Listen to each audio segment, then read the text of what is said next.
하나님의 말씀은 로마서가 아니 데살로니가 전서 5장 1절부터 8절까지 말씀입니다. 데살로니가 전서 5장 1절부터 8절까지 말씀입니다. 제가 공독해 올리겠습니다. 그러나 형제들아, 그 때와 시기에 관해서는 너희에게 쓸 필요가 없으니 이는 주의 날이 밤에 도둑같이 오리라는 것을 너희 자신이 정확히 알고 있기 때문이니라. 그들이 평안하다 안전하다고 말할 때에 알된 여인에게 진통이 오듯 갑작스러운 멸망이 그들에게 임하리니 결단코 피하지 못하리라. 그러나 형제들아, 너희는 어둠에 있지 아니하니 그날이 너희를 도둑같이 덮치지 못하리라. 너희는 모두 빛의 자녀들이며 낮의 자녀들이라. 우리는 밤이나 어둠에 속하지 아니하였노라. 그러므로 우리는 다른 사람들과 같이 자지 말고 깨어있어 정신을 차리자. 이는 자는 자들은 밤에 자고 술 취하는 자들은 밤에 취하기 때문이다. 그러나 우리는 낮에 속하니 정신을 차리고 믿음과 사랑에 흉배를 붙이고 구원의 소망인 투구를 쓰자. 아멘. 소리 좀 울립니까? 괜찮아요? 벌써 8월이 마지막 한 주, 며칠 안 남았는데 8월달 다 가고 또 9월달이었죠. 금년 한 해도 이제 얼마 남지 않았죠. 그죠? 우리가 이런 것을 생각할 때에 우리에게 주어진 시간들을 어떻게 순용해야 될 것인가, 우리에게 어떻게 해야 될 것인가, 이런 것들이 이제 우리의 기도의 제목이야, 부분들이죠. 그죠? 우리가 지난 시간에 이어서 지금 계속 이제 말씀을 하고 있는 것이 그 전부터 이렇게 이제 이 말씀 동일한 말씀으로 쭉 이렇게 말씀을 상고하고 있는데, 지금 데살로니가 전서 4장 지난주에 13절부터 18절까지 말씀을 우리가 상고했지 않습니까? 그죠? 그 상고하고 이제 5장으로 넘어왔는데 5장 1절의 말씀이 그러므로 이렇게 시작되죠. 그러므로 그러니까 어떻게 되는 겁니까? 연결이 되지는 거죠. 그죠? 떨어진 것이 아니라 같이 이어져서 지금 계속 이어진 말씀이라는 거죠. 그러니까 지난주에 우리가 깨달았던 그 말씀에 이어서 이제 이렇게 깨닫게 되어지는 말씀이죠.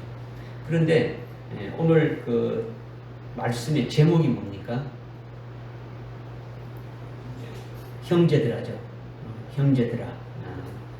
근데 이 형제들아, 제목이 이렇게 형제들아 이렇게 되느냐 이렇게 생각하시는데 1절에 형제들아 이렇게 말하고 있고 또 4절에 아주 형제들아 했는데 우리말로는 똑같은 아주 형제들로 이렇게 나와 있지만은 그 실제 내용 면에서는 완전히 다르다라는 거죠.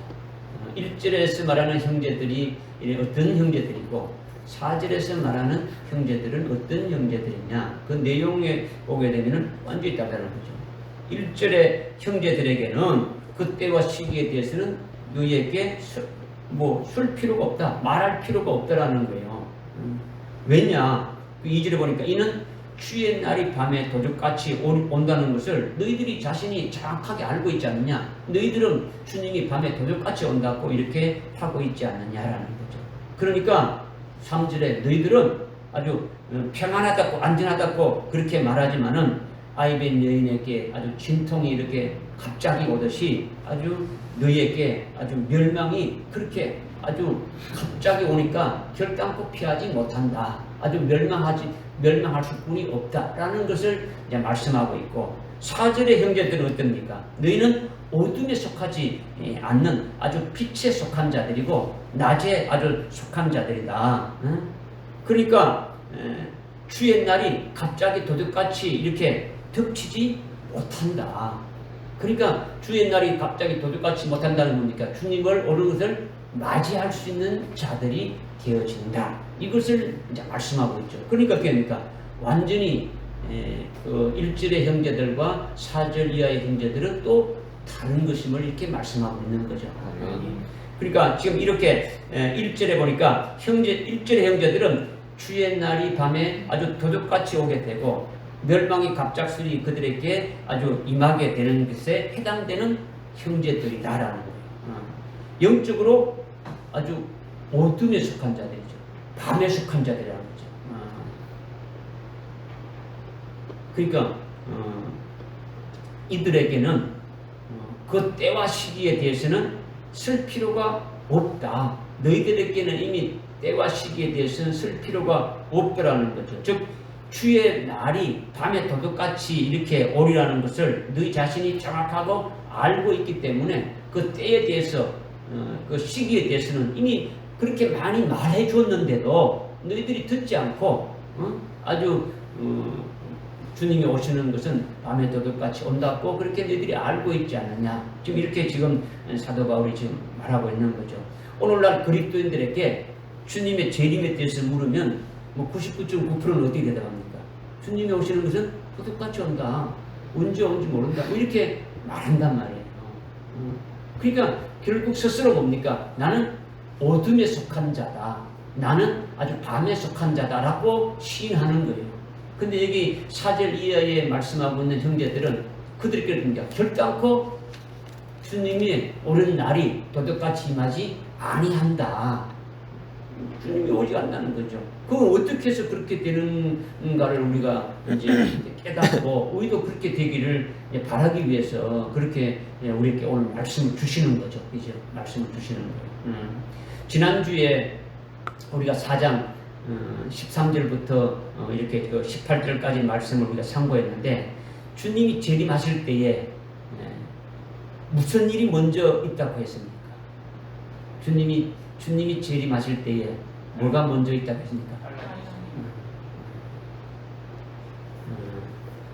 그건 여러분들이 이제 뭐 여러분 맞죠? 그 말씀이 맞는데 지난주에 4장 13절부터 18절까지 말씀하신 중에서 주님이 오실 때 먼저 뭐가 있느냐 이걸 지금 물었지 않습니까? 그죠? 하나님은 예수님 안에서 잠자는 자들을 그와 함께 일으켜서 함께 온다 이렇게 했지 않습니까? 그죠? 잠자는 자들을 이렇게 주님이 오실 때 그와 함께 오게 하신다는 거죠. 예수 안에서 잠자는 자, 즉 그리스도 안에서 죽은 자들이 먼저 아주 부활이 있다는 것을 말씀하는 거예요. 그죠? 주님이 오실 때에 주님 혼자 달려 오는 게 아니고 주님과 함께 오는 자들이 있는데 그 오는 자들이 누구냐? 바로 하나님께서 그리스도 안에서 예수 안에서 잠자는 자, 즉 예수 안에서 죽은 자들을 부활시켜가지고 주님과 함께 오게 됨을 말씀하는 거죠. 이 죽은 자는 예수 안에서 죽은 자는 누구를 말하느냐? 순교한 자들을 말한다라는 거죠. 순교한 자들을 말한다. 그런데 지난주에 잠깐 제가 설명드렸지만은 이 한국의 신학의 지배적인 것이 무천년주의가 있고 전천년주의가 있고 세대주의가 있는데 뭐 지난주에 다시 리바이벌 하는 게 아니고 그 전천년주의 신학에서는 주님 재림시에 때 모든 성도들이 부활한다. 모든 예수 믿고 죽은 자들은 모두 다 예수님이 재림하실 때 아주 부활한다. 이렇게 말한다는 거죠. 이것이 지배적인 전천년주의의 신학이라는 거죠. 이거는요 성경적이지 않는 거예요. 성경적이 잘못된 거라는 거죠. 왜 성경적이지 않는 잘못된 것이냐? 주님 재림 때 부활하는 자들은 순교한 자들이 부활한다는 것이 진리라는 거죠. 이게 진리라는 거죠. 왜 이게 진리입니까? 왜 이게 진리입니까? 지난주에 여기에 아주 역점을 두고 말씀드렸지 않습니까? 이것에 데살로니가전서 4장 14절 말씀을 여러분이 꼭 깨달아야 된다, 알고 있어야 된다, 이렇게 아주 강조를 계속 했지 않습니까? 그죠? 예수께서 죽으셨다가 아주 다시 살아나신 것을 우리가 믿는다면, 예수님께서 죽으셨다가 다시 살아나신 것을 여러분 믿습니까? 믿죠? 믿는다면 예수님이 죽으셨다가 다시 살아나신 것이 그냥 예수님이 이렇게 돌아다니다가 운이 없어 죽으신 겁니까? 아니잖아요. 그죠? 예수님이 죽으신 것은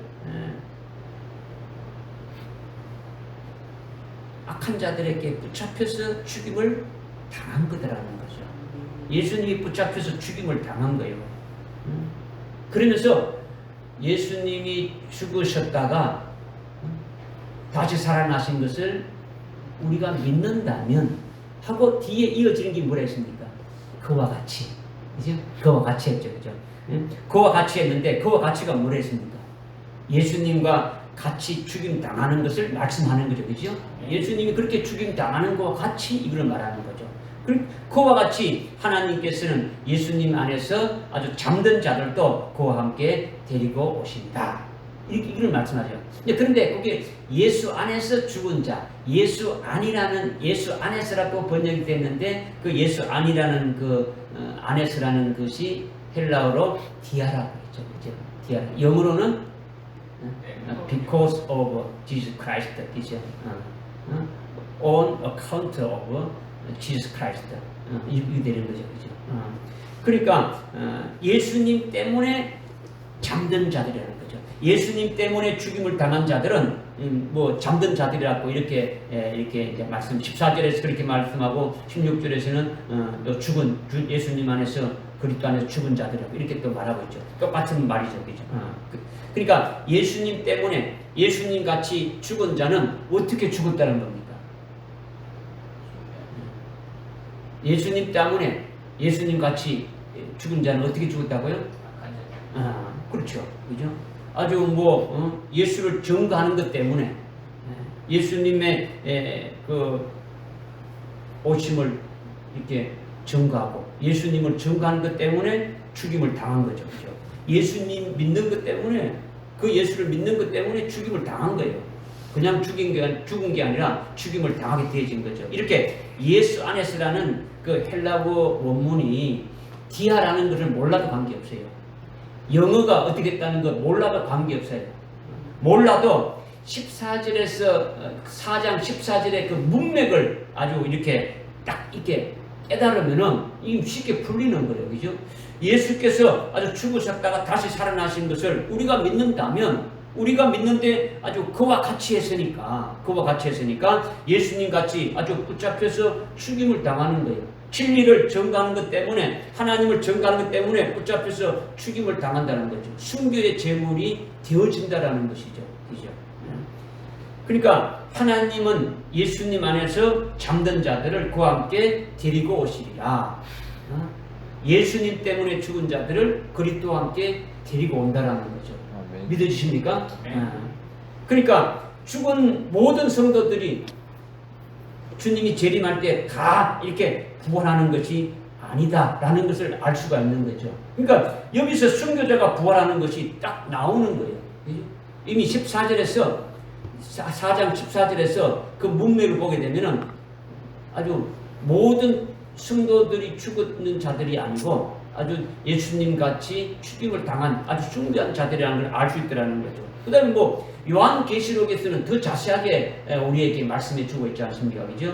주님의 재림에 대해서 아주 구체적으로 예언해 주고 있는데 주님이 재림하실 때에 예수의 증거와 하나님 말씀을 해요 목배임을 받은 자들이 아주 첫 번째로 부활해서 주님과 함께 주님이 세우신 그의 나라에서 아주 1000년간 아주 통치하게 되어진다. 이것이 첫 번째 부활하는 것이다. 이렇게 아주 명확하게 이렇게 말씀해 주고 있지 않습니까? 그죠? 그 다음에 로마서 15장 23절에도 그리스도께서 강림하실 때에 아주 그에게 아주 붙은 자가 성도들 중에서 제일 먼저 아주 부활하게 돼서 주님하고 같이 온다. 이걸 말씀하고 있지 않습니까? 그죠? 예수님께 붙은 자가 누구입니까?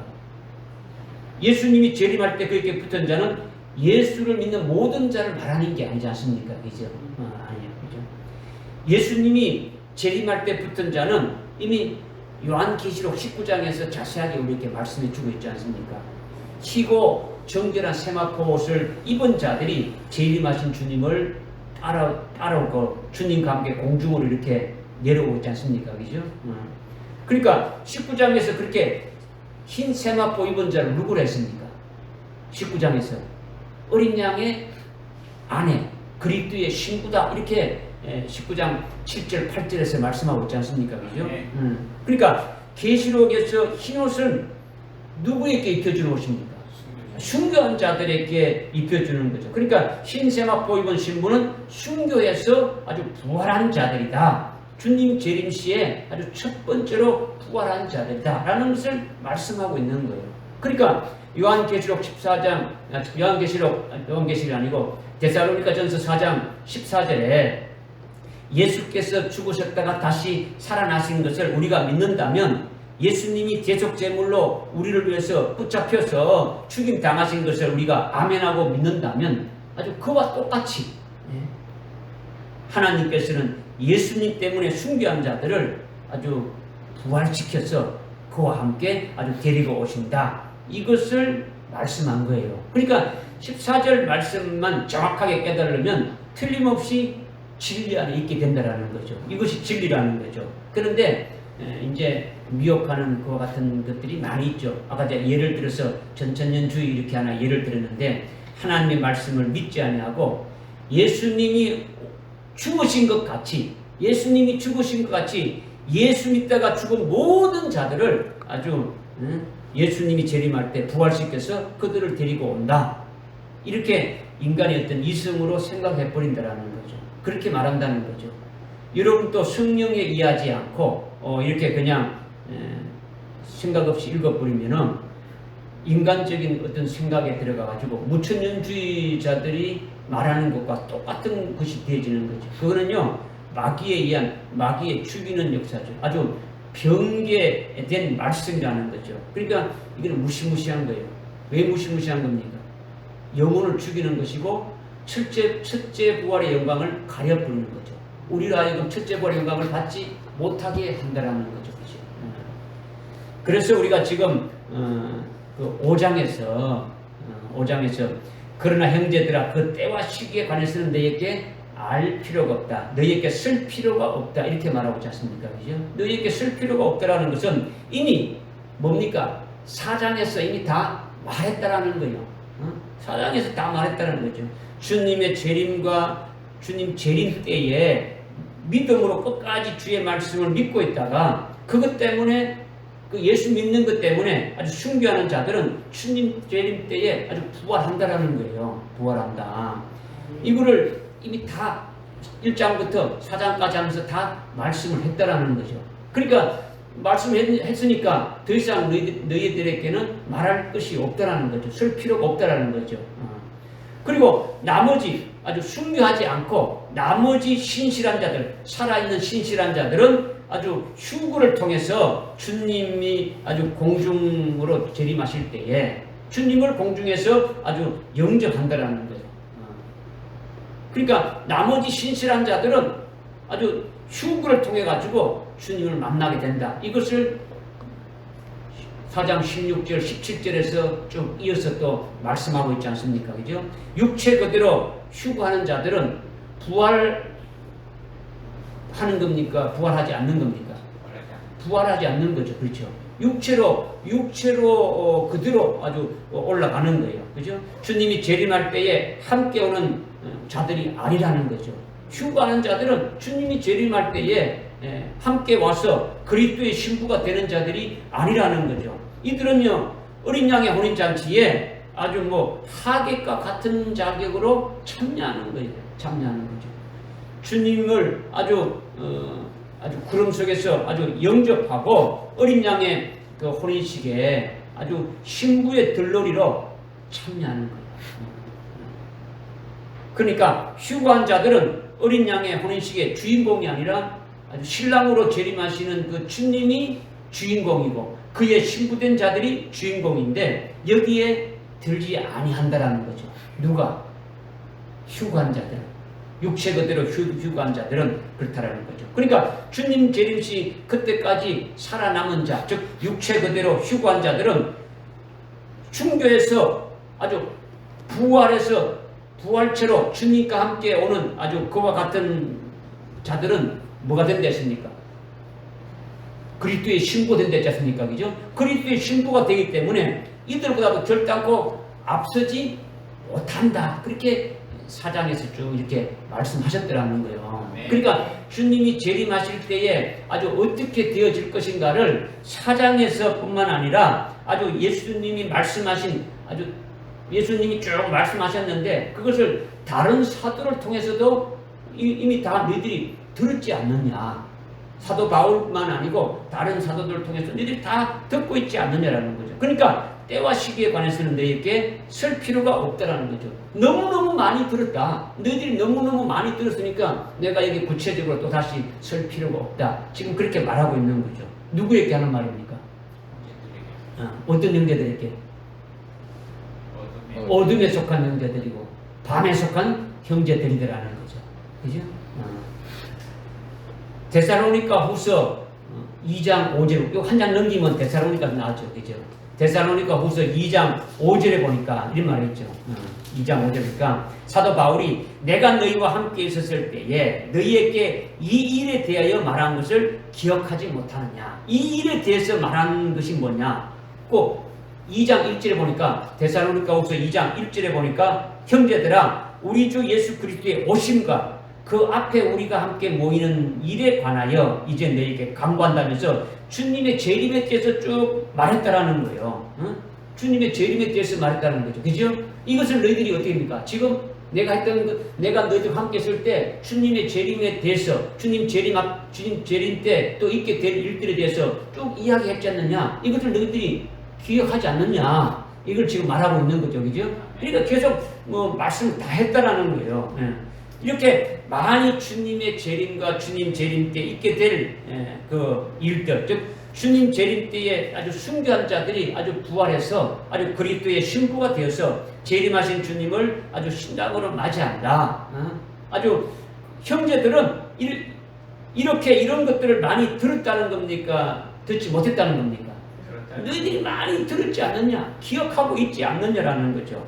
그런데 이제 본문 5장 3절에 보니까 데살로니가서 5장 3절에 보니까 어떻게 말하고 있습니까? 그들이 평안하다 안전하다고 말할 때에 아이벤 여인에게 아주 진통이 얻어 갑작스러운 멸망이 그들에게 임하느니 결단코 피하지 못한다. 이렇게 이야기했는데 걱정하지 말라는 거죠. 아주 평안하다는 거죠. 아주 안전하다라는 거죠. 주님의 오심에 대해서 계속 바울로 이렇게 했는데 그들은 어떻게 한다고요? 아주 안전하다, 아주 평안하다고 말하는데 결국 그와 같은 자들에게는 아주 아이벤 여인에게 아주 진통이 갑자기 오듯이 멸망이 그들 앞에 아주 갑자기 이렇게 오니까 결국 피하지 못한다. 이걸 지금 말씀하고 있는 거죠. 그러니까 주님의 재림을 말씀하고 그때 있게 될 것을 아주 지속적으로 이렇게 말하고 가르쳐 줄 때 주님이 재림에만 관한 걸 말씀했겠습니까? 그 앞에 되어질 일들도 다 말했겠습니까? 다 말했습니다. 그렇죠. 주님 재림하기 전에 뭐가 있다 했습니까?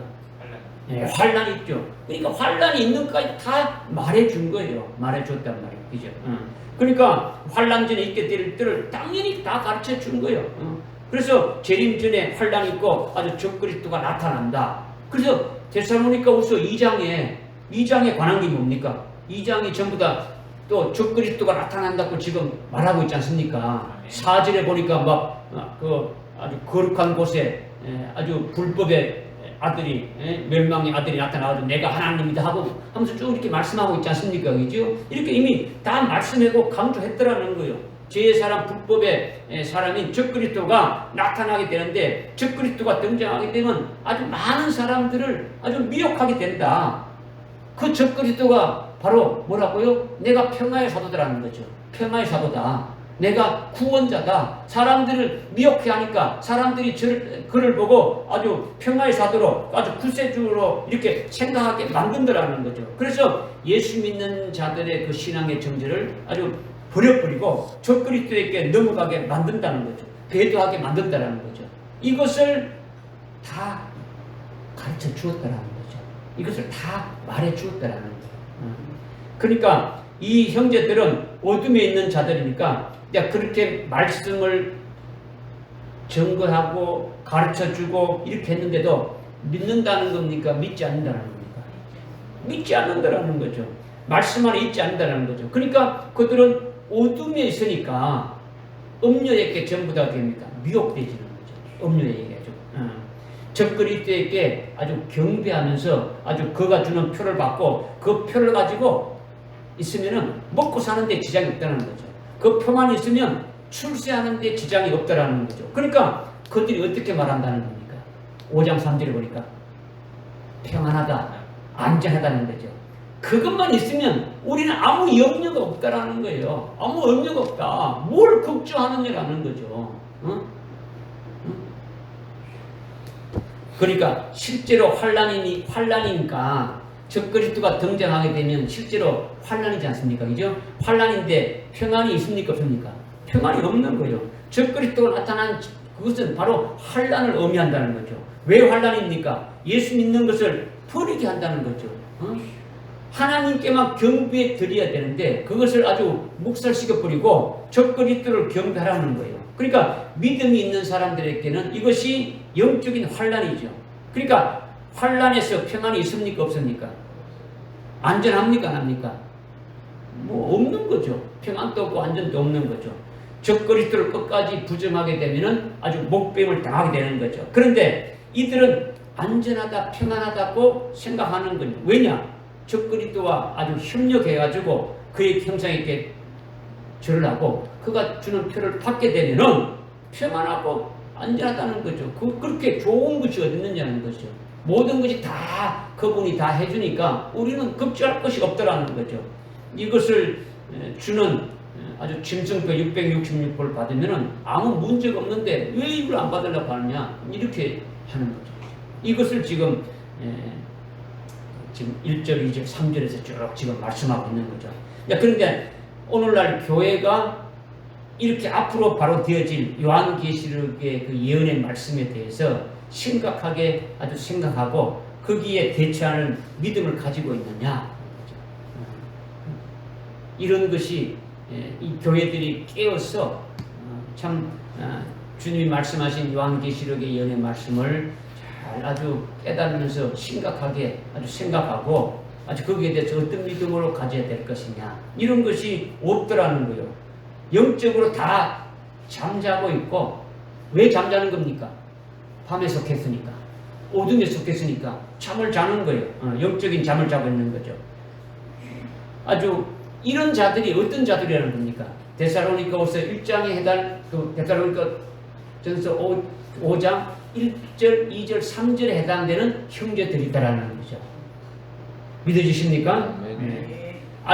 이들에게는 아이벤 여인에게 진통이 아주 갑자기 오듯이 그들에게는 멸망이 아주 갑자기 임하게 된다. 그래서 그들은 배도해가지고 아주 후 3년 반에 들어가는 이들은 아주 평안하다 이렇게 하는 거예요. 그것도 모르고. 이거는 배도한 자들에 대한 이야기를 쭉 1절부터 1절, 2절, 3절에서 지금 하고 있는 거예요. 그러니까 지금 5장 1절에 형제들이라고 했으니까 예수 믿는 자입니까? 안 믿는 자입니까? 믿는 자죠. 형제들이니까 이거는 믿는 자인데 어떤 자들, 어떤 형제들이냐? 어둠의 형제들이라는 거죠. 밤에 속한 형제들이라는 거죠. 그런데 이렇게 사도 바울로 증거한 주님 재림에 대한 그 예언의 말씀을 아주 들었고 그것을 알고 있고 그 말씀에 의해서 아주 이렇게 많이 이렇게 들었지만은 그 말씀을 가지고 믿음으로 대비하는 것이 없다라는 거죠. 이제 없다라는 거죠. 그러면 어떻게 되느냐? 멸망이 어떻게 온다고요?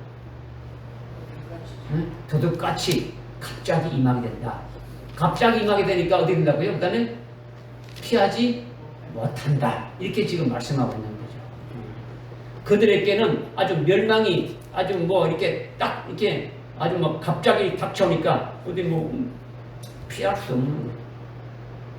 피하지 못한다는 겁니까? 다시 예수를 믿고 다시 이렇게 신앙을 가지고 흉기신앙 이렇게 할 수가 없는 거죠. 환난 날에 들어가서 다시 그런 신앙을 회복할 수가 없더라는 거죠. 그죠? 배도하는 적시 어떻게 됩니까? 이거는 자기의 모든 걸 다 아주 영을 팔아먹은 거죠. 그죠? 팔아먹은 거예요. 자기가 지금까지 신앙생활 했던 모든 것들이 전부 다 어떻게 되는 겁니까? 없어지는 거죠. 없어지는 거예요. 우리가 베드로후서 3장에서 말했지 않습니까? 주님 오실 때에 불로 모든 것이 됩니까? 다 하늘과 땅은 다 이렇게 태워지게 되어집니다. 그러니까 자기의 모든 것들이 다 아주 태워지는 거죠. 이 땅에 있는 것도 태워지고 하늘나라에 있는 것도 태워지는 거죠. 이렇게 어둠에 속한 자들에게는 그 때와 시기에 관하여서 아주 쓸 것이 없다. 왜냐? 2절에 이는 그들이 주의 날에 밤에 도둑같이 오리라는 것을 자신이 아주 정확하게 알고 있기 때문이다. 이렇게 이제 말씀하셨죠. 이것은 아주 주님의 재림에 대해서 아주 계속 들었지만은 아주 들으려고도 이렇게 하지도 않고 믿지도 않는다는 거죠. 믿지 않으니까 깨어있지 못하고 깨어있지 못하니까 준비하지 못한다. 이거를 지금 말씀하고 있는 거죠. 우리가 베드로후서 3장의 말씀을 이미 우리가 상고했지 않습니까? 그죠? 베드로후서 3장에 그 베드로후서 3장 4절에 보니까 주님이 오신다는 약속이 어디 있느냐 이렇게 말하면서 여러 가지로 막 조롱하고 아주 불신하면서 미혹하는 일들이 많이 있다. 이렇게 쭉 말씀하고 있지 않습니까? 초대교회 때부터 주님이 오신다고 했는데 지금까지 2000년 동안 지나면서 주님이 오신다고 했는데 오시지 않았지 않느냐. 그가 오신다는 그 약속이 어딨냐. 이렇게 아주 평안하고 온전하고 아주 살기 좋은 때인데 주님이 오셔서 모든 것을 다 심판하고 끝낸다는 것은 그는 있을 수 없는 일이지 않느냐. 이렇게 살기 좋은 때 뭐 주님이 오실 것 마지막 때라고 이렇게 말할 수가 없지 않느냐. 뭐 이렇게 말하는 거죠. 그죠? 주님이 오신다는 것이 어디 있느냐. 이렇게 말한단 말이에요. 하나님이 직접 말씀하셨어요. 주님이 오신다는 것을. 예수님 자신도 직접 말씀하셨죠. 그죠? 뭐 천사들도 말했지 않습니까? 그죠? 천사들도 주님이 성천에 올라갈 때 너희들이 왜 보고 있느냐? 그 주님이 너희들이 본 그대로 다시 오신다 라고 천사들도 이렇게 했지 않습니까? 그죠? 수많은 선지자들이 말했어요. 예수님의 그 12사도들도 그 주님이 하신 말씀을 그대로 해서 성경에 그대로 다 아주 뭐 사도행전 이후부터 계속 어떻게 합니까? 기록 다 해놨죠. 딱 말씀하고 있더라는 거죠. 그러니까 그 말씀을 믿지 않는다라는 거죠. 말씀을 계속 말씀했는데 그 말씀을 믿지 않는다라는 거예요. 주님이 온다는 약속이 어디 있느냐 하는 것은 그렇게 약속의 말씀이 있느냐 없느냐, 성경에 주님이 약속하신 그 말씀이 있느냐 없느냐 이걸 말하는 것이 아니라 뭘 말한다는 겁니까? 약속의 말씀을 믿지 않는다는 걸 말하는 거죠. 믿지 않는다. 주님의 약속의 말씀을 하셨는데 주님의 약속의 말씀을 알고 믿었는데 그 주의 재림의 약속이 아직 이루어지지 않고 있지 않느냐. 말씀을 하셨지만은 지금 뭐 이루어지지 않고 있지 않느냐. 그러니까 이제 주님의 재림이 가까이 왔다고 말해도 그거는 이제 나와 상관없다라는 거죠. 내하고는 관계가 없다라는 거죠. 아주 믿지 않는다는 거죠. 이것을 아무리 말해도 듣지 않는다는 거죠.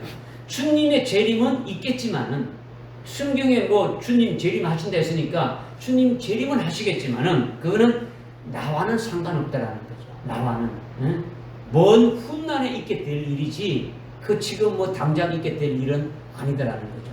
그러니까 이거는 뭡니까? 믿는 겁니까? 안 믿는 겁니까? 믿지 않는 거죠. 안 믿는 걸 말하는 거죠. 그와 같은 자들에게는 베드로후서 3장 그 13절에서 어떻게 말씀하고 있습니까? 13절이 아니고 10절 읽어보면 어떻게 말씀하고 있습니까? 주님이 오시는 날이 주의 날이 도적같이 임하게 된다. 그와 같은 자들에게는 주님이 아주 도적같이 임하게 되는데 그날에는 하늘이 어떻게 합니까? 하늘의 모든 아주 구성 요소들이 다 아주 이렇게 아주 소리를 내면서 아주 맹렬한 불에 다 아주 녹아지고 땅에 있는 모든 일들이 전부 다 불이 다 져버린다.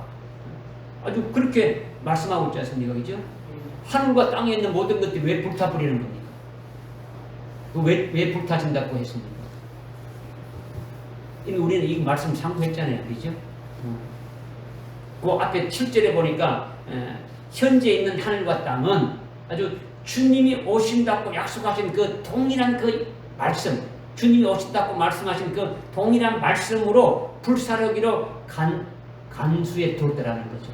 하나님이 말씀하셨는데 주님이 다시 오신다라고 말한 그 동일한 그 말씀으로 이 하늘과 땅도 마지막 때 주님 오실 때 불사른다 이렇게 약속했다라는 거죠. 말씀을 해두었다라는 거죠. 그날에 주님 오시는 그날에 아주 불로 태워지도록 아주 말씀했기 때문에 아주 주님의 날에 그 주님 오시는 날에 약속을 믿지 않는 아주 불경건하는 자들을 아주 심판하고 주님의 날에 그 우주의 구성 요소들이 불탈 때 같이 아주 태워버린다는 거죠. 그들을 이렇게 주의 재림을 믿지 않는 어둠에 속한 형제들에게는 주의 날이 밤의 도둑같이 아주 갑자기 임하게 되어진다. 믿지 아니하고 준비하지 아니하고 깨어있지 않는 자는 갑자기 아주 덮친다라는 거죠. 그러니까 멸망이 갑자기 덮치게 되고 주님의 오시는 날이 갑자기 덮친다라는 거죠. 주님이 갑자기 오니까 심판이 있으니까 멸망도 갑자기 덮치게 되니까 결국은 결단코 어떻게 된다고요? 피할 수가 없다. 이렇게 지금 말씀하고 있는 거죠. 1절에 때와 시기에 관해서 지금 말씀하고 있지 않습니까? 그죠? 때와 시기. 여러분이 생각할 때 때와 시기는 같다고 이렇게 생각할 수 있지 않습니까? 때나 시기는 뭐 같은 것이지 뭐 때와 시기 이렇게 분간하느냐 하는데 그런데 때는 때이고 시기는 시기로 다른 거예요. 때와 시기는 다르다는 거죠. 때는 헬라어 원문의 뭐냐면 크로노스예요. 크로노스. 시기는 카이노스예요. 카이노스. 때는 뭐라고요? 크로노스. 그 다음에 시기는 카이노스라고 하는 거죠. 근데 때는 어느 시점을 가리키는 거예요. 때는 뭐냐면 우리말로는 어떤 시점. 주님의 재림이 딱 이루어지는 시점. 그 때를 맞고 이 때라는 거죠. 주님의 재림이 몇 년, 몇 월, 며칠, 몇 시에 딱 이렇게 오시지 않습니까? 그죠? 오시는 그 시점이 때라는 거예요. 때. 이것이 크로노스예요. 크로노스. 그 다음에 시기는 연속해서 계속되는 그 시간, 그 기간 전체를 말하는 거죠. 연속해서 계속되는 그 기간 전체를 시기라고 하는 거죠. 간단히 말씀드리면 마태복음 24장에 예수님의 제자들이 예수님께 주의 임하신가 세상 끝에는 어떤 것이 있습니까? 어떤 징조들이 있습니까? 이렇게 물었을 때에 예수님이 아주 기근이 있고 연병이 있고 막 지진이 있을 것이다. 그러면서 이거는 이와 같은 모든 일들이 아주 고통의 시작하면서 창세 이후로 없던 큰 환란이 있고 그 환란이 끝나면서 주님이 아주 구름을 타고 오신다 이렇게 말씀하셨죠. 그리고 이어서 무화과 나무의 비유로 표징에 대해서 말씀하셨는데 가지가 연해지고 잎이 피게 되면은 인자가 문 앞에 아주 이렇게 가까이 온 줄을 이렇게 알아라. 그러니까 무화과 나무 가지가 연해질 때로부터 아주 시작해가지고 환란이 시작되기 전까지 무화과 나무는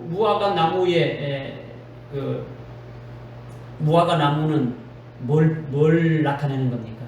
이스라엘을 나타내는 거죠. 그 이스라엘이 가지가 연해지고 잎이 핀다는 것은 이스라엘이 독립하게 되는 거죠. 그때로부터 아주 환란이 시작될 때까지 이 기간이 카이로스라는 거죠. 뭐라고요? 아주 기간, 아주 시기를 말하는 거죠. 시기이죠. 그러니까 환란이 시작해서 순교시켜서 아주 주님 재림 때 신부로 데려가려고 하는 그들을 언제부터 언제까지 이렇게 뽑으시고 있느냐, 언제까지 이렇게 하고 있느냐. 무화과 나무가 살아나서 즉 이스라엘이 독립한 후로부터 첫 3년 반 환란이 아주 시작되기까지가 순교자를 뽑는 시기라는 거죠. 그죠? 환란이 시작되기 전까지 하나님의 서실, 하나님의 남녀 종들을 뽑는 시기라는 거예요. 아멘. 믿어집니까? 아멘. 때는 환란이 끝난 후에 주님이 그 재림하시는 순간 날씨를 말하는 거죠. 영어로 말하면 여러분이 깨닫게 되어 싫을 거예요. 때는요 타임이에요. 타임. 그 다음에 시기는요 시즌이에요. 시즌. 타임하고 시즌은 틀리죠. 그죠? 시즌은 어떤 기간을 말하는 거죠. 그죠? 기간. 그죠? 그 다음에 그 때는 어떤 타임, 그 순간을 말하는 거예요. 그 시간을 말한다라는 거죠.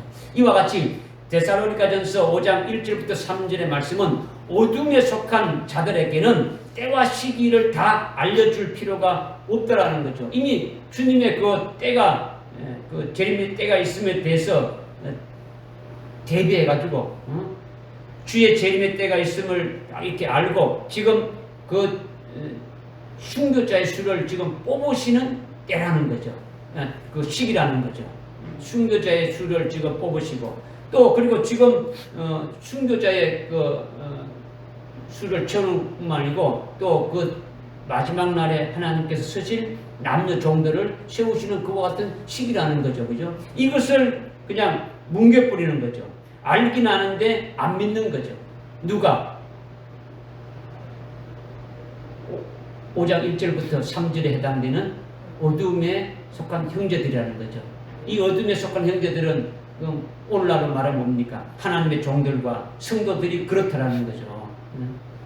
이들에게는 주님이 어떻게 온다고요? 아주 도둑같이 임하게 되니까 결단코 아주 피하지 못하고 전부 다 아주 멸망한다. 이것을 지금 말하고 있는 거죠. 무슨 말이 깨달아집니까? 하여튼 주님 재림 때 멸망해서 다 아주 주님을 맞이하지 못한다. 영접하지 못한다라는 거죠. 이것을 아주 분명하게 말씀해 준 거예요. 지금 1절부터 3절 말씀 깨달아지죠? 그죠? 그 다음에 지금 4절에 보니까 또 형제들아 이렇게 나오는데 이 형제들은 1절의 형제들하고는 다르다라는 거죠. 너희는 어둠에 있지 아니하다. 그날이 너희를 도둑같이 덮치지 못한다 있는 거죠.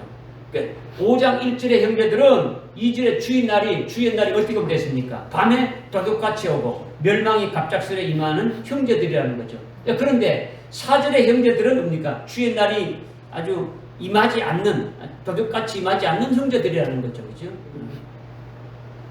그러니까 똑같습니까? 다릅니까? 다른 거죠. 다른 거죠.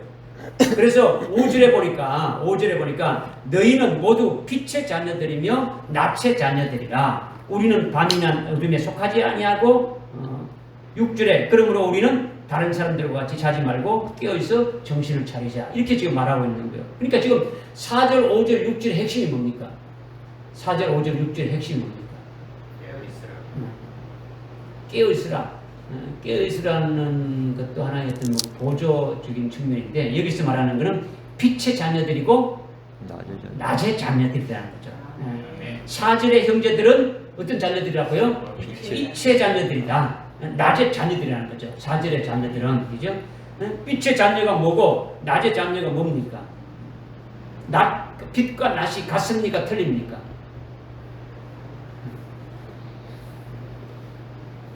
틀리지. 틀리다. 아까 이런 때와 시기에 관해서 그러니까 똑같은 게 아니고 때가 시기나 뭐 똑같은 거 아니냐 하는데 틀리단 말이에요. 이것도 빛과 낮은 틀린다는 거죠. 로마서 13장 12절 13절 말씀에 이제 우리가 이 말씀을 한번 상고한 적도 있는데 빛의 자녀와 낮의 자녀에 대해서 말씀하고 있는데 다른 거예요. 완전히 다르다는 거죠. 여러분이 정확한 아주 말씀에 근거 없이 아주 뭐 믿는 것은 넘어지기 쉬운 거예요. 아주 뭐 빛이나 낮이나 뭐 같은 거 아니냐 이렇게 뭐 이거는 여러분이 믿는 것이 정확하지 않는 거죠, 그죠? 정확한 말씀이 있어야 그 말씀이 살아서 역사하지 않습니까, 그죠? 그 말씀이 이끌어가는 거죠, 그죠? 그러니까 빛이나 낮이나 같다라고 뭐 두리뭉실하게 여러분이 깨닫게 된다면 그는 믿음이 아니다 말이에요. 온전한 믿음이 있어야 그 온전한 믿음의 그 지식이 힘이 돼 가지고 어떤 능력이 나타나게 되는 거죠. 그래서 여러분이 빛의 자녀와 낮의 자녀를 잘 깨달으라는 거죠. 왜냐? 우리가 그런 자가 이렇게 되어져야 되지 않습니까? 그죠? 그런 자가 되어져야 되니까 우리는 명확하게 깨달아야 된다는 거죠. 명확하게. 빛의 자녀는요, 요한복음 12장 아주 35절, 36절에 보니까 예수님이 말씀하셨는데, 어떻게 말씀하셨느냐? 빛이 있는 동안에는 그 빛을 믿으라는 거죠. 빛이 있을 동안은 빛을 믿으라. 그러면 너희가 빛의 자녀가 되리라. 이렇게 말씀했지 않습니까? 그죠? 그럼 여기서 말하는 빛은 무엇을 말하는 겁니까? 빛이. 그렇죠. 예수님을 가리키는 거죠. 주님을 가리키는 거죠. 예수님이 빛이시라는 거죠. 그러면 예수를 믿으면 뭐가 된다고요? 빛의 자녀가 되는 거예요. 예수님이 진리시니까 진리 안에 있으면 뭐가 된다고요? 빛의 자녀가 되어지는 거죠. 여러분이 요한계시록 16장에 보면 해 돋는 곳으로부터 왕들이 오는 길이 예비되었다 했지 않습니까? 그죠? 해가 떠오는 그 해는 재림하시는 예수님을 말하는 거죠. 해가. 그죠? 예수님이 재림하시는 것이 해 돋는 곳으로부터 오시는 거죠. 그죠? 이것은 만왕의 왕으로 재림하시는 그 주님과 그와 함께 부활해서 오는 자들이 왕으로 오지 않습니까? 그죠? 그 왕들이 오는 길이 예비되었더라는 거죠. 그죠? 이 해, 빛을 말하는 거죠, 지금. 그죠? 근데, 요컨대 아주 빛의 자녀는 어떤 자들이 빛의 자녀들이냐? 예수를 믿고 예수 그리스도의 것이 아주 된 자들이고 그 예수님이 진리니까 진리 안에 거하는 자들이 빛의 자들이라는 거죠. 어떤 자들이라고요? 아주 예수를 믿는 자들이 빛의 자녀들이라는 거죠. 그 다음에 믿는 뿐만 아니고 예수를 믿고 세례받으면 그리스도의 것이 되어지죠. 예수의 것이 되어진 자들이 뭡니까? 빛의 자녀들이라는 거죠. 예수님이 진리시니까 진리 안에 거하는 자들이 뭐라고요? 빛의 자녀들이라는 거예요. 믿어지십니까? 네. 그리고 낮의 자녀는요, 빛의 자녀보다도 차원이 높은 거예요. 차원이 있다는 거죠. 낮은요, 우리 이 땅에는 낮만 있습니까? 밤도 있죠. 이거는 여러분에게 그림자로 보여준 거죠. 그런데 낮은요, 하늘나라가 낮이에요. 하늘나라가. 하늘나라에는 해가 필요 없는 거예요. 하나님의 영광이 비치고 어린 양이 비치시니까 밤이 없는 거예요. 온전한 낮만 있는 거예요. 낮만 있다는 거죠. 요한계시록의 예언의 말씀이 다 이루어지면 어떻게 되겠습니까? 요한계시록의 예언의 말씀이 다 이루어진다면, 요한계시록의 종말론이 다 이루어진다면 어떻게 되는 겁니까? 주님이 재림하시지 않습니까? 그죠? 주님이 재림하시면 어떻게 되는 겁니까? 주님이 재림하시면 요한계시록 21장에 보니까 재림하신 주님이 첫째 부활하는 자들과 함께 하늘나라에 있게 되지죠. 주님이 부활하신 주님과 첫째 부활한 그 주님 재림 때 첫째 부활한 자들이 하늘나라에서 하나님과 함께 있게 되지는 거예요. 물론 그들과 함께 공중으로 이렇게 재림하시는 것도 있지만은 낮의 자녀는 재림하신 주님과 함께 예수님과 함께 하늘나라에 있는 자라는 거예요. 믿어지십니까? 아멘. 로마서 13장 12절에 보니까 로마서 13장 12절에 보니까 밤이 지나고 낮이 가까웠다 이렇게 말하잖아요. 밤이 지나고 낮이 가까웠다. 주님이 재림할 때가 가까이 왔다라는 거죠. 밤이 이 어둠의 권세자인 그 환란의 밤이 지나가고 이제 주님이 오게 되면은 빛이신 주님이 오시니까 뭐라는 겁니까? 이게 낮이 가까이 왔다고 이렇게 지금 말하고 있는 거죠. 그리고 이어서 13절에 어떻게 말하고 있느냐? 낮에와 같이 단정히 행하라 이렇게 말하고 있죠. 낮에와 같이. 낮에와 같이는 하늘나라에서 재림하시는 주님과 함께 살고 있는 것이 낮에와 같이. 그러니까 재림하신 주님과 함께 하늘나라에서 살고 있는 것과 같이 그렇게 살아라. 이것이 뭡니까? 낮에와 같이 단정히 행하라. 이걸 지금 말하고 있는 거죠. 낮에와 같이는 첫째 부활에서 이렇게 살면은 육신의 어떤 혈육의 몸을 삽니까? 부활체로 사는 겁니까? 부활체로 이렇게 사는 거죠. 그죠? 부활체로 사니까 이 땅에서 시기, 질투, 불평, 아주 육신의 어떤 정욕을 위해서 육신의 일을 도모하면서 그렇게 살 필요가 있습니까? 없습니까? 없는 거죠. 그렇게 살아야 한다는 거죠.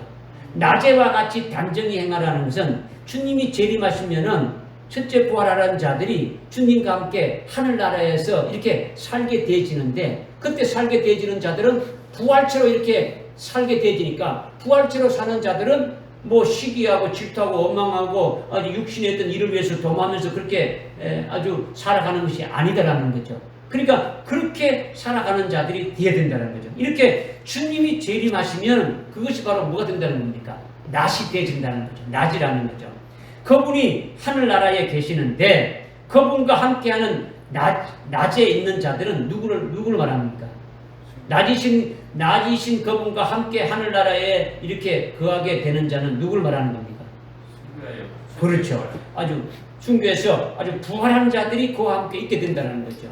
주님이 부활할 때 그때 부활한 자들의 본거지는 주님이 계신 하늘나라예요. 부활한 자들의 본거지가 어디라고요? 주님이 하나님이시지 않습니까? 그죠? 하나님이 계신 것이 하나님이시기 때문에 하나님과 함께 신랑이신 그분과 신부가 됩니까? 같이 있게 되지는 그 본거지가 하늘나라라는 거예요. 그러면 휴거된 자들은 어떻게 되는 겁니까? 휴거된 자들의 본거지는 어디입니까? 휴거된 자들은 하늘에 있는 것이 아니라 땅에 있는 거죠. 땅에 있는 거. 육신의 몸은 혈육의 몸을 입었으니까 하늘나라가 아니잖아요. 그죠? 그들은 낮과 같이 된 자들이 아니라는 거죠. 그죠? 밤이 많이 지나고 낮이 가까이 왔으니 낮과 같이 그렇게 단정히 행하라는 것은 우리가 주님이 재림하셔서 첫째 부활해서 하늘나라에서 살고 있는 그런 자와 같이 우리가 이 땅에서 살아가야 된다. 이걸 지금 말하고 있는 거예요. 무슨 말인지 깨달아집니까? 그러니까 이 땅에 혈육의 몸을 입고 휴거한 자들은 낮에와 같이 된 자가 아니라는 거죠. 믿으십니까? 그러니까 낮은 하늘나라에서의 낮을 말하는 거예요. 하늘나라에서의 낮이다라는 거죠. 이 땅에서의 낮을 말하는 것이 아니라 어디에 낮을 말한다고요? 하늘나라에서 낮을 말한다는 거죠. 하늘나라에서 재림하신 주님과 함께하고 있는 자들이 낮의 자녀이다라는 거죠. 낮의 자녀이다. 그러니까 낮의 자녀는 첫째 부활한 아주 부활체로 있는 거죠. 부활해서. 그러니까 육신의 일을 도모할 필요가 있습니까? 없습니까? 도모할 필요가 없는 거죠. 시기하고 질투하고 술 취하고 아주 엄랑방탕할 필요가 없는 거예요. 육체가 아니니까 혈육이 아닌 그 부활체니까 이게 어떤 자녀이라고요? 낮의 자녀이다. 이걸 지금 말씀하고 있는 거죠. 그러니까 지금 로마서 13장 13절에 낮에와 같이 단정히 행하라는 것은 지금 낮이 되었다는 겁니까? 낮이 아직 안 되었다는 겁니까? 안 됐다는 거죠. 낮이 아직 안 되었으니까 그렇게 첫째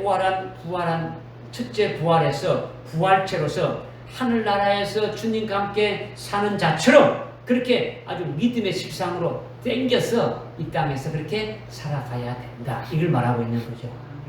육신을 가지고 이 땅에서 어떤 그 시기하고 질투하고 아주 엄랑방탕하고 뭐 이렇게 살아가는 자가 아니라 우리는 이미 밤이 많이 지나고 낮이 가까이 왔으니까 주님이 재림하시는 그 주님과 함께 살아가는 자가 우리인데 그걸 미리 믿음의 실상으로 당겨서 우리는 살아가는 자가 되어야 된다. 이것을 지금 말씀하고 있다는 거예요.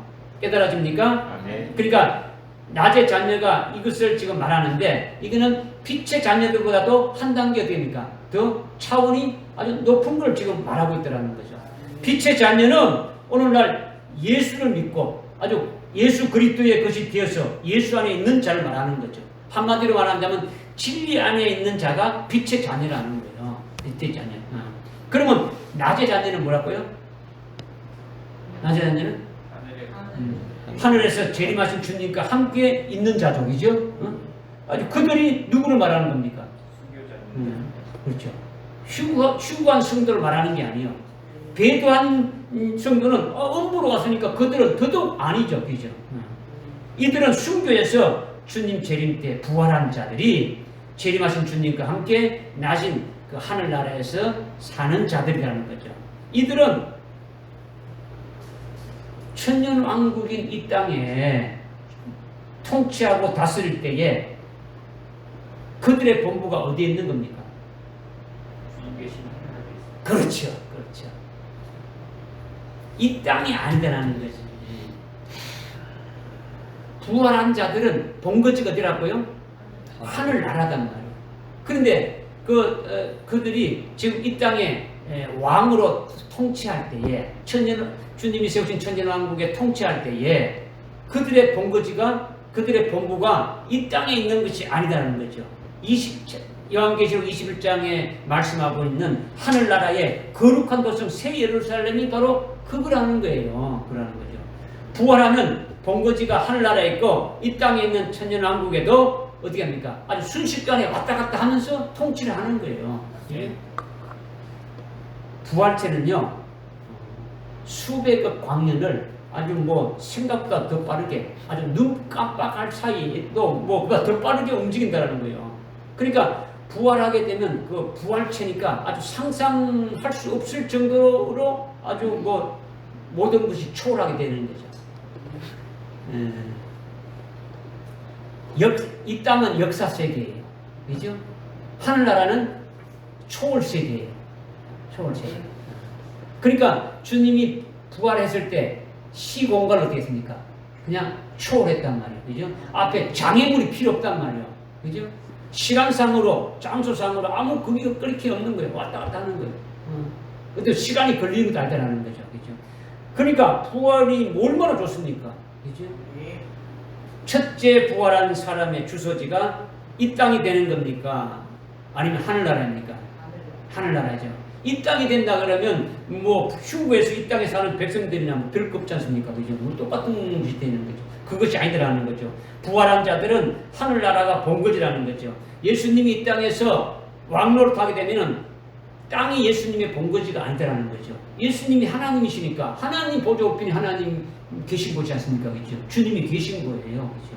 하나님 보좌 주위에 그 순교한 그 자들이 24장로로 대표해서 보여주고 있지 않습니까? 그죠? 이제 그것을 지금 말씀하고 있는 거죠. 그죠? 그러니까 하늘나라가 아주 본거지다. 그렇다면 첫째 부활한 자의 본거지도 이렇다라는 것을 우리가 믿고 깨달아야 된다는 거죠. 그죠? 깨달아집니까? 아이고, 그렇게 먼 거리를 하늘나라가 본거지면 이 땅의 천년왕국까지 어떻게 그렇게 왔다 갔다 할 수 있느냐. 이거는 사람의 생각이지만은 부활체가 되면은요, 하늘에 속한 몸이니까 아주 이거는 뭐 불가능이 없는 거예요. 예수님이 부활해서 어떻게 했습니까? 부활체는 하늘과 이 땅을 왔다 갔다 하는데 하여튼 뭐 0.01초도 안 걸리게 왔다 갔다 하셨단 말이에요. 예수님이 부활하셔가지고 이 땅에 며칠 동안 있었습니까? 40일 동안 있었다 했죠. 그럼 40일 동안 있으면서 하늘나라에 가지 않고 있었겠습니까? 40일째 되는 날 우리들에게 보여주시면서 하늘나라로 이렇게 올라가셨지만은 실질적인 것은 주님이 부활하셔서 어떻게입니까? 하늘나라 본거지로 그냥 눈 깜빡할 사이에 그냥 왔다 갔다 하시는 거예요. 그러면서 하늘나라에 우리들에게 40일 동안 부활하신 것을 보여주신 거죠. 지자들에게 보여주시고 알게 하시고 가르치고 깨닫게 해주신 거죠. 부활의 그 주님을 보여주신 거다. 그리고 마지막 40일째 아주 성천하시면서도 그것도 보여주신 거다는 거죠. 그렇죠? 그러니까 여러분이 이것을 믿고 소망하면서 낫의 자녀가 되는 것이 아주 믿음의 식상으로 되어져야 된다는 거죠. 우리가 그렇게 실현되는 것은 앞으로 있을 부활의 날이 그렇게 되지 않습니까? 그죠? 미래죠, 미래. 미래에 그렇게 된다는 거죠. 그죠? 그러니까 하나님의 의지 세계에는 미래는 없어요. 이미 다 과거에 하나님의 그 세계는 이미 다 이루어진 거예요. 그러니까 우리가 믿음으로 낮의 자녀가 될 수 있는 거예요. 하나님의 그 의지 세계 안에서 이미 과거적으로 이루어진 것을 믿음의 실상으로 아주 받아서 살면은 그것이 그렇게 되어지게 되어지는 거죠. 할렐루야. 네. 하나님은 우리를 위해서 다 이미 다 예비해 놨어요. 다 모든 걸 다 이뤄놨어요. 여러분들이 컴퓨터에 모든 그 프로그램을 딱 해가지고 엔터키를 딱 누르면은 그 그냥 시간 되면 그냥 실행이 되는 것 뿐이지 이미 그는 다 어떻습니까? 다 되어 있는 거라는 거죠. 하나님이 하시는 역사 속에서 이미 다 이루어진 것을 우리 역사 속에서 이제 시간이 가면서 이루어지는 그것을 우리가 보게 되어지는 거죠. 이것을 우리가 믿음의 실상으로 이렇게 보면서 하는 거죠. 지금 낮의 자녀를 지금 설명했는데 빛의 자녀와 낮의 자녀를 분명하게 구별할 수 있습니까? 네. 우리가 사질의 형제가 되려면 빛의 자녀이고 낮의 자녀가 되어야 되지 않습니까? 그죠? 빛의 자녀가 뭘 했습니까? 초림하신 예수님 안에 있는 자고 예수 그리스도의 크시 된 자고 진리 안에 있는 자다라는 거예요. 믿어지십니까? 낮의 자녀는 누굽니까? 재림하신 주님과 함께 하늘 나라에 있는 자들이라는 거죠. 그들이 바로 첫째 부활한 자들이라는 거죠. 그죠? 그것을 우리가 믿음의 실상으로 당겨가지고 오늘날 이렇게 이 땅에서 살아가면은 빛의, 그러니까 낮의 자녀로 승리할 수 있다라는 거예요. 깨달아지십니까? 아멘. 빛의 그 반대는 뭡니까? 어둠이죠. 어둠의 빛은 예수님이라면 반대는 뭡니까? 어둠의 권세 잡은 자는 누굽니까? 마귀죠. 그죠? 낮의 반대는 뭡니까? 밤이죠. 그죠? 밤은 어둠의 권세 잡은 자가 지배하는 거죠. 그죠? 여기 지금 여러분들 거기 보게 되면은 그 5장 6절에 너희는 모두 빛의 자녀들이며 낮의 자녀들이라. 우리는 밤이나 어둠에 속하지 아니했더라는 거죠. 그죠? 밤에 속하지 않고 어둠에 속하지 않다는 거죠. 이 밤이나 어둠은 어느 형제를 말하는 겁니까? 1절의 형제. 1절의 1, 2, 3절의 형제를 말한다라는 거예요. 무슨 말인지 깨달아지죠? 그죠? 1절의 형제들에게 어디 밤의 형제냐, 어둠의 형제냐, 이렇게 말하는 것이 어딨냐. 근데 이렇게 말한다면 그 어리석은 자고, 이렇게 말씀을 읽어보게 되면 그 안에서 답이 다 나오고 이렇게 읊혀주고 있지 않습니까? 그죠? 그러니까 이제 바로 이제 깨달을 수가 있는 거예요. 그죠? 그래서 6절에 보니까 6절에 그러므로 우리는 다른 사람들과 같이 자지 말고 깨어있어 정신을 차려야 되는데, 이것은 깨어있으라는 거죠. 그죠? 깨어있으라. 아까 아까 깨어있으라고 말씀하는데, 이제 깨어있으라 했는데, 깨어있는 게 뭡니까? 깨어있는 거. 6절에 보니까 우리는 다른 사람과 같이 자지 말고, 1절에 있는 그 어둠의 형제들과 같이, 밤에 속한 형제들과 같이 자지 말고, 깨어있어 정신을 차려야 했는데, 이것은 깨어있는다는 게 뭡니까? 깨어있다는 것이. 7절에 보니까 이는 자는 자들은 밤에 잔다는 거죠. 술 취하는 자들은 밤에 취한다는 거죠. 그러니까 어둠에 속한 자들이 깨어있지 못하는 상태를 지금 7절에서 말하고 있지 않습니까? 그죠? 아주 밤에 취하고 밤에 자는데, 이거는 어둠에 속한 자들이라는 거죠. 그러니까 여기 이제 술 취했다 뭐 이런 것은 일반적으로 말하는 것은 술에 취한 걸 말하는 게 아니죠. 밤이라는 것이 어둠이 나오고 밤에 잠을 잔다. 영적인 잠을 자고 밤에 술을 취한다는 이 술은요, 여러분이 알고 있는 그 요한계시록 17장에 보게 되면은 음료가 주는 술이 어떤 술입니까? 음료가 주는 어떤 술입니까? 음행의 포도주를 준다 했지 않습니까? 그죠? 음행의 포도주를 취해가지고, 즉 다른 변개된 진리에 의해 가지고 아주 배도하게 만드는 거죠. 다른 예수를 믿게 하고 다른 복음을 믿게 해서 아주 배도하게 만드는 거죠. 주의 재림을 믿지 않게 하고 아주 영적으로 어둠 가운데 있게 하는 거죠. 이런 것이 술 취한 자들이죠. 그죠? 그런 자들은 밤이 한다라는 거예요. 근데 그러면 빛에 속한 자들은 어둠에 속한 자들과 같이 아주 자지 않고 깨어있고 정신 차리라 했는데, 그렇다면 빛의 자녀들은 밤에 속한 자가 아니니까 밤에 어떻게 해야 된다는 겁니까? 밤에 어떻게 해야 된다는 겁니까? 밤에 속한 자들은, 어둠에 속한 자들은 밤에 자고 술 취하는데, 그러면 우리는 밤에 속하지 않았으니까, 빛에 속한 자들은 밤에 속하지 않았으니까 밤에 그럼 어떻게 해야 된다는 겁니까? 깨어있어. 그렇죠. 자지 않는 거죠. 자지 않는. 밤에 그 어둠에 속한 자는 밤에 잠다 했지 않습니까? 그죠? 잠에 잠 안 자는 거예요. 자지 않는다는 것은 뭡니까? 자지 않는다는 것은 깨어있는 거죠. 그죠? 깨어있으면서 뭘 한다는 겁니까? 깨어있으면서. 밤에 속한 자는 밤에 자고, 밤에 자고 뭐 이렇게 하는데, 빛에 속한 자, 낮에 속한 자는 밤에 속한 자가 아니니까, 즉 자지 않고 깨어있다고 했지 않습니까? 그죠? 자지 않고 깨어있다라는 것은 뭘 한다는 겁니까?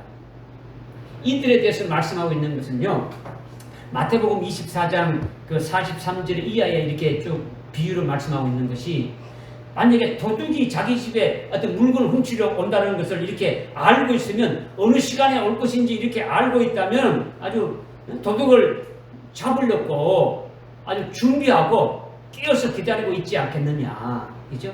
아주 도둑이 갑자기 덮치지 못하도록 아주 이렇게 아주 끼어서 준비하고 있지 않겠느냐. 주님이 그렇게 말씀하신 것이 깨어 있으라는 거죠. 그죠? 도둑이 온다는 것을 알고 있다면 알아서 갖고 가라 이렇게 합니까? 미리 그 시간 되면 딱 이렇게 딱 깨어서 준비하고 있습니까?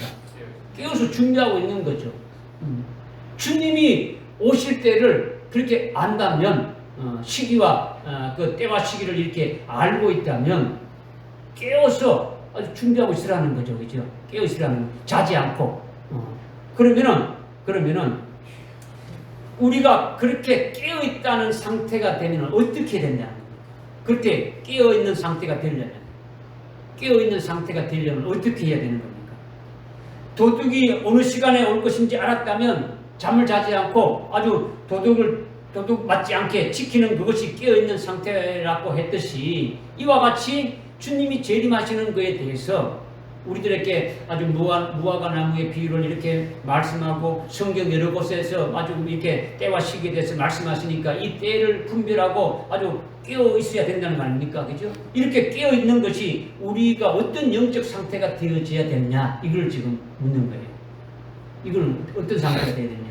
이거는요 요한계시록 16장 15절에 보게 되면요 이렇게 지금 말씀하고 있는 거냐면 보라 내가 도둑같이 오리니 우리 16장 15장 찾아봅시다. 이거 찾아보고 맞춥시다. 요한계시록 16장 15절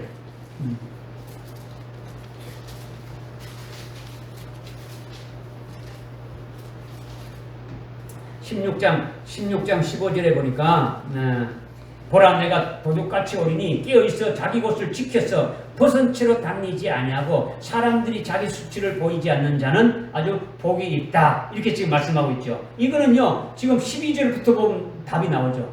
여섯째 천사가 호리병을 지금 쏟아붓고 있는 거죠. 그죠? 마지막 하나님의 진노의 심판이 일곱 호리병을 이렇게 이 땅에 이렇게 쏟게 되는데 첫째 대접부터 다섯째 대접이 쏟아지고 여섯째 대접이 아주 쏟아지게 되면은 누가 오신다 했습니까? 주님이 재림하시죠. 주님이 그 재림하시는데 그때 깨어있는 자들이 어떤 자들이냐? 바로 15절에서 지금 말씀하고 있는 거죠. 지금 여섯째 대접이 쏟아질 때 아까 이제 그 12절에 보니까 동방으로부터 왕들이 오는 길이 예비되었다. 해 돋는 곳으로부터 왕들이 온다. 만왕의 왕이신 그분이 오고 그분과 함께 오는 자들이 왕으로 이렇게 오는 게 된다. 주님의 지금 재림을 말씀하고 있는 거죠. 말씀하고 있는데 그때 깨어있는 자들이 어떤 자들이냐? 15절에서 지금 말씀하고 있는 거죠. 그죠? 그런데 여기 보니까 벌거벗은 채로 다니지 않고 수치를 당하지 않도록 옷을 입은 것이 바로 뭡니까? 주님 재림할 때 깨어있는 거죠. 주님 오실 때 깨어있는 자가 옷을 입고 벌거벗지 않고 수치를 당하지 않도록 옷을 입고 있는 자가 깨어있는 자다라는 거죠. 여기 지금 말씀하고 있는 것이 그렇지 않습니까? 네. 그러면 주님이 재림할 때 주님을 맞이하는 자는 무슨 옷을 입어야 됩니까? 그렇죠. 흰 옷을 입어야 되는 거죠. 흰 옷을 입은 자가 깨어있는 자이고 흰생합 옷을 입은 자가 아주 수치를 당하지 않는 것이고 흰 옷을 입은 자가 아주 복을 받는 자죠. 어떤 복을 받는 겁니까? 첫째 부활에서 그리스도의 신부가 되어지는 것이죠. 어린 양의 혼인잔치에 아주 주인공으로 참여하는 복이라는 거죠. 이것이 영적으로 깨어있는 자죠. 그죠? 지금 15절에 도둑같이 오리니 주님이 내가 도둑같이 오리니 깨어있으라 하는 거죠. 깨어있으면 도둑같이 갑자기 맞이하는 겁니까? 아니면 오신다는 것을 아주 흰옷을 입고 주님을 아주 신랑으로 맞이하는 신부가 되질 수 있다는 겁니까? 후자 그렇게 말하는 거죠. 그죠? 그러니까 계시록 3장에 라오디게아 교회도 그렇게 말했지 않습니까? 너희가 헐벗은 것을 알지 못하고 있으니까 라오디게아 교회가 자기들이 벌거벗고 있는 것을 알지 못하니까 재림하실 주님이 어떻게 말했습니까? 너는 참으로 비참하다. 하면서 너는 내게 와서 흰옷을 사서 입고 너의 벌거벗은 수치를 아주 드러내지 않게 하라 했지 않습니까? 흰옷을 사서 입으라는 것은 대가를 치려고 아주 그리스도의 그 신부가 되도록 승리의 신앙으로 세워지라는 거지 않습니까? 그죠? 그러면 도둑이 오는 것은 뭡니까? 도둑이 온다는 것은 도둑이 누굴 말하는 겁니까? 예? 그는 주님이 말하는 그는 그런 비유. 앞에 우리 만약에 도둑이 온다는 걸 안다면 너희들이 지키지 않겠느냐 하면서 비유로 말씀했지 않습니까? 그죠? 그 도둑은 뭘 말하는 겁니까? 주님이 말하는 거 아니고, 여기는 비유로 어둠에 속한 자들에게 주님이 도둑같이 오신다. 이건 준비하지 못한 자들에 대해서 말씀하신 것이고, 실제 도둑이 오는 것은 우리들에게 도둑이 오는 것은 누가 도둑으로 오는 겁니까? 적 그리스도와 거짓 선지자가 오는 거예요. 적 그리스도와 거짓 선지자가 도둑으로 오는 거죠. 그들이 도둑으로 오는 건 뭡니까? 우리로 하여금 흰옷을 입지 못하게 하는 것이고, 아주 우리가 받을 첫째 부활의 영광을 어떻게 합니까? 다 아주 뺏어가는 거죠. 훔쳐가는 거예요. 불태우게 만드는 거예요. 도둑질 해가는 놈이지. 그 놈이. 그죠? 이걸 말하는 거죠. 그죠? 그러니까 지금 비유로 말하는 것들을 여러분이 잘 깨달아야 되는 거죠. 그죠? 그래서 7절에 밤에 자지 않고 깨어있다는 것은 도둑이 언제 올 것인지 알고 지키고 있는 것인데, 이렇게 하는 상황은 우리 믿음의 그리스도인들에게 무엇을 가리키느냐? 이것이 바로 흰옷을 입은 상태를 말하는 거죠. 아주 순교의 믿음을 가지고 그 위에 딱 위에 서 있는 자가 되어지는 걸 말하는 거죠. 죽임당한 어린 양의 생명책에 아주 농명되어서 주님이 아주 나의 신부야 하고 이렇게 부르는 대상이 된다라는 거죠. 이렇게 되면은 이것이 바로 뭐다고요? 깨어있는 자다라는 거죠. 주님이 왔을 때 깨어있는 자는 아주 자기 옷을 지켜가지고, 자기 옷을 지킨다는 어떤 옷입니까? 흰 옷을 입고 있는 거죠. 그죠? 그래서 벌거벗은 채로 딱 주님 앞에 나서지 않는다는 거죠. 벌거벗은 채로 나타난 자는 뭡니까? 멸망이 되지 않습니까? 그죠? 멸망이요. 그거는 완전히 깨달아지십니까? 그래서 8절에 보니까 그러나 우리는 낮에 속하니 정신을 차리고 믿음과 사랑에 흉배를 붙이고 구원의 소망인 투구를 쓰자.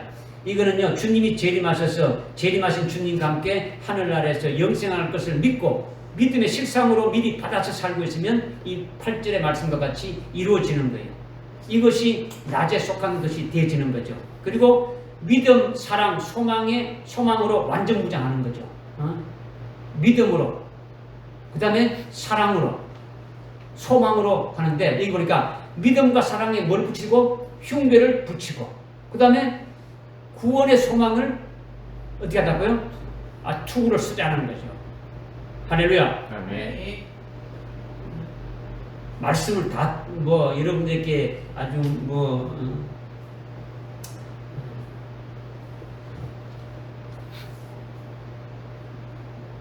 쉽게 여러분들께 설명을 이렇게 한다는 것이 쉽지 않지만은, 여러분들께 말씀을 드렸는데 이 말씀이요, 여러분들이 수없이 말씀을 들었는데 이거를 조각조각 이렇게 분해시키면 안 된다는 거죠. 분해시키지 말고 조립이 돼가지고 딱 여러분에게 생명이 딱 되어졌으면 좋겠어요. 그러니까 오늘 말씀하신 것의 제목이 형제들인데, 우리에게 주님이 말씀하시는 것은 아주 빛의 자녀가 되는 형제들, 낮의 자녀가 되는 형제가 되라는 거죠. 어둠에 속한, 밤에 속한 형제들이 되지 말라는 거죠. 그죠? 그러니까 우리가 낮에 속한, 빛에 속한 자가 되려면 어떻게 돼야 되고, 낮에 속한 자가 되려면 어떻게 돼야 되냐. 이런 핵심적인 것을 여러분이 좀 이렇게 깨달아야 된다는 거죠. 그러니까 여러분이 5장 1절에 형제가 될 수도 있어요, 없습니까? 될 수도 있어요. 5장이 아멘이 아니죠. 5장 1절에 형제가 될 수도 있는 걸 주님의 재림에 대한 예언의 말씀을 아주 알고 있고 첫째 부활의 진리를 다 알고 있는데도 이것이 생명이 안 되면은, 믿지 않으면은 5장 1절의 형제가 되어지는 거죠. 어둠에 속한 형제가 되어진단 말이에요. 우리 천성교회는 그런 분이 한 사람도 아주 없기를 바라는 거예요. 우리는 5장 4절의 형제가 아주 되어야 하는 거죠. 이런 형제는 먼저 아주 순교의 신앙에 이렇게 올랐어야 되고, 그리고 죽임당한 어린 양의 생명책에 아주 농명되어가지고 결국 환난 날에 순교해서 흰옷을 입어야 되는 거죠. 이것이 아주 빛의 아들이고 낮의 아들이 된다. 이걸 지금 말씀하고 있는 거예요. 아멘. 할렐루야. 아멘. 기도하겠습니다. 하나님 아버지 참으로 감사합니다. 오늘 데살로니가 전서 5장 1절부터 8절의 말씀을 통해서 잘 깨닫게 하시고 특별히 우리들에게 그 5장 4절에 빛에 속한 자 아주 낮에 아주 자녀가 다 될 수 있도록 해주셔서 어떻게 하든지 흰옷을 입고 수치를 당하지 않고 주님 재림하시는 그날에 주님을 맞이하는 아주 복된 자리에 다 될 수 있도록 하여 주시옵소서. 그래서 주님이 나의 신부에 하고 부르는 그 자리에 다 쓸 수 있도록 어린 양의 혼인잔치에 다 아주 복된 아주 그리스도의 신부된 자로 이렇게 참여할 수 있는 그와 같은 자들 다 들어갈 수 있도록 은혜를 베풀어 주옵소서. 그와 같은 길로 인도해 주옵소서. 예수님의 이름으로 기도드리옵나이다. 아멘. 아멘.